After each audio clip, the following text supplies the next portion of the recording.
আমি কিন্তু রানার ছিলাম না, আমার শুরুটাই ছিল অনেক বড় একটা চ্যালেঞ্জ। আমি প্রথম দিন রান করেই বুঝে গেছিলাম যে আমার ফিটনেসের কি অবস্থা। আমি শুরুটা করেছিলাম 30 ডেজ একটা চ্যালেঞ্জ দিয়ে। চ্যালেঞ্জটা এমন ছিল, টানা আমি 30 দিন রান করব, 2 কিলোমিটার হোক বা 5 কিলোমিটার ওইটা ম্যাটার করে না, কিন্তু আমি প্রত্যেক দিন রান করার চেষ্টা করব। তো এখন বলতে পারেন মেহেদি ভাই, আপনার মধ্যে এই 1 বছরে কি পরিবর্তন আসে? এই আমি 5 কিলোমিটার রান করতে হাঁফিয়ে যেতাম, সে মেহেদি 50 কিলোমিটার পর্যন্ত রান করতে পারে এখন।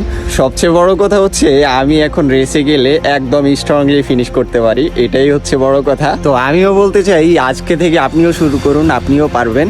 30 দিনের ছোট্ট একটা সিদ্ধান্ত আমার অনেক কিছু পরিবর্তন করে দিছে, আলহামদুলিল্লাহ। তো আমার ভিডিওগুলো আপনাদের কাছে কেমন লাগে অবশ্যই কমেন্ট করে জানিয়ে যাবেন। তো আজকের মতো বিদায় নিচ্ছি, দেখা হবে অন্য কোনো ভিডিওতে, ততক্ষণ পর্যন্ত সঙ্গেই থাকবেন।